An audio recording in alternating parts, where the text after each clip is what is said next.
Konnichiwa minasan. For today's video, this is a day in my life as a 24 years old stay-at-home mom living in Japan. Today is September 30, 2024, Monday. Pagkabangon nga namin ni Ethan ay agad ko na nga siyang pinadede. Tapos dahil ngayon nga ulit umaraw, ay nagsalang na rin ako ng labahin. Last week hindi nga ako naglaba at sunod-sunod kasi yung ulan. Ayoko kasi yung maglalaba ko tapos hindi siya matutuyo sa araw. Pagkatapos ko nga magsampay ay sinalang ko na rin yung iba. Habang naghihintay na matapos ay kumain na rin ako ng almusal. Sinabay ko na nga rin pakainin si Ethan at ang binigay ko nga sa kanya ngayon ay yung niluto kong okra. Nung matapos na ngayon sunod kong sinalang ay agad ko na rin sinampay. Madaling araw nga pala ngayon si Dada. Start yung work niya ng 12 a.m. Alis siya ng bahay ng 11 p.m. Nakakauwi siya ng bahay ng mga 10 a.m. Nung makarating nga siya ay pinag-ready ko kaagad ng almusal. Alam ko kasi na gutom na siya at late na nga rin para sa almusal. Kagabi nga pala dumating tong package na in-order ko sa Amazon. Facial wash nga to ni Dada at nahiya nga siya sa Cetaphil. Naglinis na nga rin pala ako ng bahay at may bisita nga kami mamaya. Minsan lang ako nagdi-deep cleaning ng ganito pag may bisita lang. Ganun din ba kayo? Dalas pag walang bisita, nagva-vacuum lang ako. May schedule nga ngayon yung home nurse ni Ethan dito sa bahay. Pero hindi ko na kinuhanan ng video. Very private kasi yung mga hapon. Hindi pwede yung basta-basta ka na lang mag-video. Habang nagsasampay nga ako ay naantok na nga si Ethan kakahintay sa akin. Ayaw kasi ng batang tong wala akong ginagawa. Pag naupo na ako, nag-iinarte na.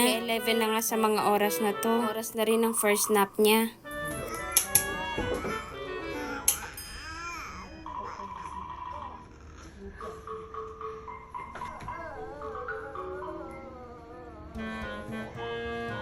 Can you wave? Wave. Wave. Can you wave? Wave. Up here. High five. High five. High five. High five. Wave. Can you wave? Wave. Nya, nya, nya, nya. Nya, nya, nya, nya, nya. Mama. Mama. Mama. Dada. Dada.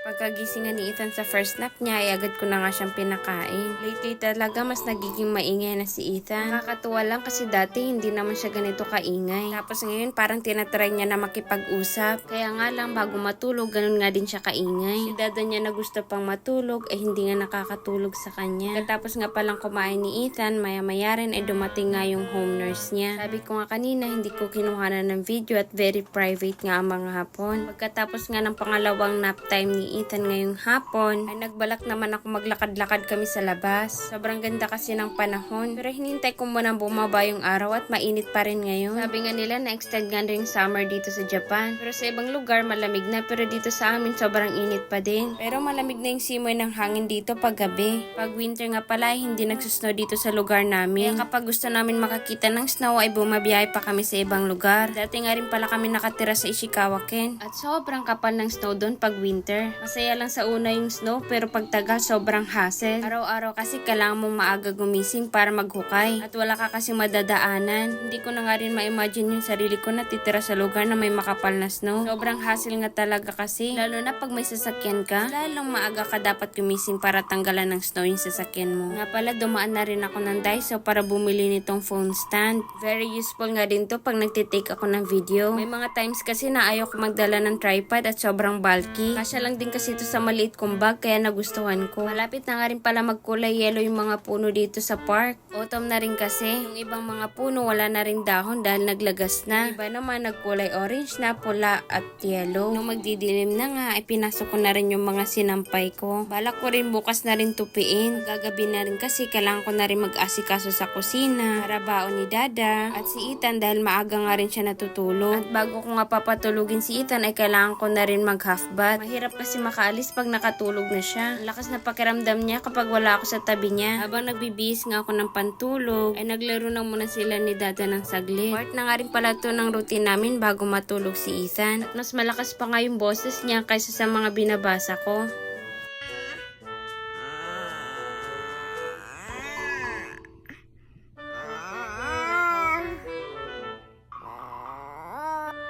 Ulit. Ulit eh. Ay, nakita niyo yung camera.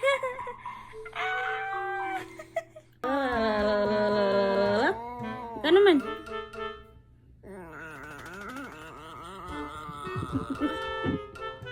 Lagyan si Dada, oh. Oh, ingay mo, oh. Nakita yung cellphone din.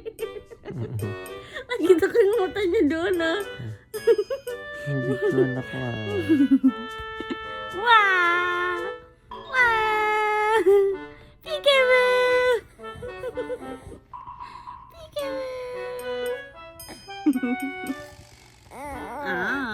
Kaya hindi rin makabalik ng tulog si Dada at sobrang lakas nga ng boses ni Ethan. Kaya madalas pumapasok si Dada sa trabaho na kulang sa tulog. Ipamimigay ko nga pala yung iPhone 7 na to at nasa comment section niya yung rules kung sino pagbibigyan ko nito. Bala ko rin papalitan ng bagong battery para mas matagal nyo nga magamit. And that's for today's video. Thank you for watching. Matane!